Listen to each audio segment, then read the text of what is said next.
Yeah, tell us a bit how it all started. So it started in the pub. Best thing start. So around a year ago, well, exactly a year ago today, my partner and a man called Jim Bowen, who runs a local care farm, and a whole bunch of other people met in the pub to discuss local resilience. They were thinking in terms of climate change and ecosystem collapse, but also quite a timely one because it was the start of Coed, really, just before lockdown last year. So they were talking about how we increase our resilience to all these things which are happening to us all around us. And from there, we did a million Zoom meetings over the summer because we were all in lockdown, and then we started doing real stuff in the autumn. And one of the real things was we started this community garden in Cilgerran on a patch of about an acre of unused community council land. And it's really an important thing that we've done, because I noticed that as we went into lockdown, and I found it really hard to get vegetables because at the start of lockdown, it's changed now, hasn't it? But at the start of lockdown, I was, my husband's a key worker and my kids are small, so I was at home with them, so I couldn't go shopping in the day. So I was going in the evening and there was nothing left. So, this having all fruiting berries and things like that is so important. Like, we were literally like, how do we get vegetables? And even more important for me is a project like this brings loads of diverse people together. Like, I would never have met you, maybe. I don't have kids, I don't hang out with the same people. And then young, old, retired, all sorts of different people who come here.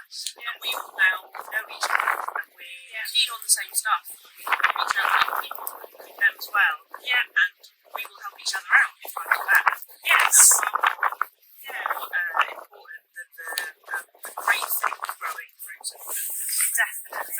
It very much is community resilience. It creates a whole new network inside the community, which hopefully, when times better and COVID is less, we can reach out on Sundays and new people can come in. It's pretty fun here, though. Every Saturday is fun day. Cool. So that's where it started. It started in the pub. I think people are going to be interested about like how you funded it. Like, because trees cost money and things like that. So how on earth do people make pennies in the bank do that sort of thing? So basically everything all around us that we have planted has been given to us for free. Amazing! Wow, that's amazing. So the major part of it was from a fund called Keep Wales Tidy, and they open again in the spring. And Keep Wales Tidy gives either small packages which enable you to do like a planter and an apple tree, for example, that kind of size, or they can give big packages, which what this is, which gives you like 150 trees, 30 bushes, and planters, and a shed, and tools, and all that kind of stuff. So we've got the shed there for the tools. It's invaluable because at the beginning we were plugging our own forks and wheelbarrows, which was fun, but after a while we're like, this is so hard. So we got it just at the end of their year of funding in October, and they start again in spring, and they love to have things on publicly accessible land, so community council, public land with footpath in it's perfect. And they exactly the space. And they provide this last year they started by referring to what we were doing at community councils. So if you've got a nice community council, then you actually land a small one or a big one. Really good person. Perfect. So just on the Zoom meeting, before it all cut out, I did show everyone links. So we were showing you then links to how you can contact your community council. But get in touch if you haven't found yours. And I'll just reiterate that what you said, that they really like land public with a footpath through. So if you don't, you probably know the local footpaths around where you live, but if you don't, an ordnance survey map can be really good for showing those lines. And like we said, if you're struggling, get in touch. It's not a necessary thing, the footpath, but it's not. They like publicly accessible roads. And it's really good that it's just positive that there's a football field, footpath, so that it massive amount of people coming in and enjoying it that haven't necessarily heard about it. It just means that if it wasn't private, it would change the process. Discrepancies like this. And the other place we've got loads of stuff is from people. So, Right, so as yeah. soon as people hear, they want to give you their berry bushes that they, someone was, part of their garden was being stomped on by the council, Right. where they planted berry bushes where they probably shouldn't have. So they gave us all the berry bushes, and people have brought flowers from their gardens. Someone, our rogue gardener, Anna Jones, has brought in the night cyclamens. So she just thought, I love cyclamens and I want to buy some from the garden centre and I'm going to bring them and plant them, and they are under this tree. Oh, should we show everyone that? The cyclamens here. Oh, they're so pretty, aren't they? Lovely. They are really lovely. Yeah, so hopefully they'll spread. Perfect place for them underneath the tree. Yeah. And people have donated daffodils from their gardens. And I think the more you can get people involved in whatever way they enjoy being involved, the better.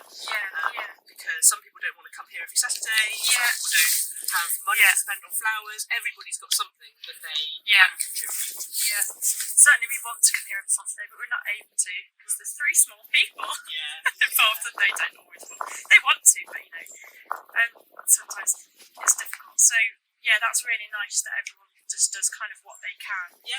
And talking about people and bringing what they can, I know we're working with a school at the moment who have probably over-ordered trees. So you might be getting some trees. So that'll be fun. Native wonderful things. It's really hard. Sometimes these funding packs are available, aren't they? And then people are like, 900 trees! Yeah, I'll have 900 trees. And go, where did 900 trees go?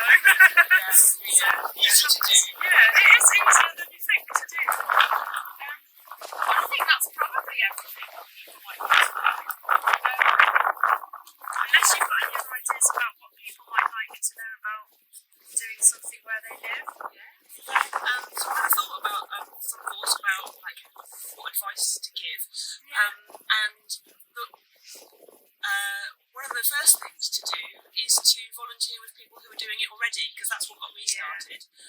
So I volunteered at a place called H-Wise Forest Garden in Cardigan, and from there I met some of the people who've joined us here, and I picked the brains of the lady that runs it and gets all the funding for it, and I know loads of stuff about about plants and things, but also about kind of like how to organise. So just go and find all your local groups. So there'll be on Facebook probably you'll find some. You'll find them in the local paper sometimes, or they have a website. They're easily findable, I should think. Well, and if people want to come here, we're Saturday 10 till 4, aren't we? Yeah, 10 till 4. So every Saturday. I'll send some links actually about whereabouts we are. It's Cilgerran, which we're right on the border here of Pembrokeshire and Ceredigion, and we are on a bus route as well. So if you did want to come along, I'll send the email to get in touch if you want to help finding us. And the other thing, if you can't get all the way up to Cilgerran, is we are starting groups again with Coed, and our Welcome Week in Pembrokeshire is probably starting the 11th of May. So if you're interested in that, get in touch with Nancy. I'll send her email out after this as well. So that's lots of volunteering places that you can get involved with. Yeah, like you say, there's Yeah, there's loads of other ones. There's a group called Growing Better Connections who are up in North Pembrokeshire, and I did some volunteer days with them, like citizen science, which was really fun, looking at weird little oak trees. And that's how I found out about this grant fund. It was kind of like a random question where I saw a planter and was like, where did you get the money for that planter? And so it just pays to just always keep your eyes open and ask people who are doing it, what they're doing. So literally just being out and with people is kind of how it happens, really. Exactly. And good people to partner with. So say you might want to start small. So you might want to start just saying to your local shop or local pub or can I look after your planters? I only have time to do a little tiny bit, and I don't really have a whole lot of money. Me and a couple of friends are going to look after your planters and plant some bulbs in them. And then from that, when you already know those people in the community council or the village hall, and they think, well, you do what you say, well done, you've been looking after those beautifully.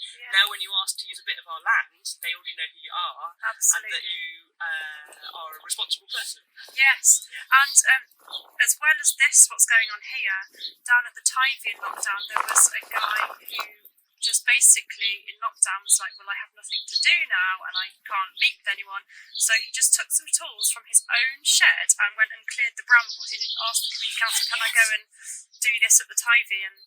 He just literally cleared the brambles, and what he's done is incredible. And he was like, well, it gets me out of bed every day, and it's just, that's another thing, isn't it? And because he's done that and showing care in his space, they've actually repaired the path, the steps, which has been needing to be done for years. And it's just, I found that really inspiring. Basically, one guy with a tool has inspired these repairs that have been needing doing for a long time, because they're like, well, if you like the space and you're using the space, we'll help you. If you like the space and use the space and make it safe. So that's been really good as well. Really good. I think the major thing about this whole thing for me is like the shift in society that we need to see. Yes. I mean, so maybe some of you guys have totally got this already, and it's the shift from thinking, if I win, you lose, or if I have, you haven't got. Yes. And to shift towards this thing of when I win, you win, and if we all lose together. Yes. Like the whole COVID thing has totally highlighted the fact that even people who've got all the money and massive house, you will still get COVID if you're keeping people. There are people in society who are living in poor conditions and don't have access to good health. So it's a shift towards like when we do good stuff, more good stuff. It's not like, oh, you did good stuff, now I'm tired. Yes. But more will come of it. Yeah, exactly that. Yeah. That's what it is, I like that. Thank you so much, Rosie. Was there anything else? No, that's about it. Thanks for inviting me out. Yeah, thanks. Yeah. And it's fun. Yes, it is fun. Play in the mud. Yeah. With your mates. Oh, I mean, yeah, I did come on Saturday to take a bit of a video, and I couldn't edit it because video editing is really hard, but it does show the children climbing the trees and stuff like that. I'll show those photos later. Nice. Thanks then. Thanks very much. See you. Bye everyone.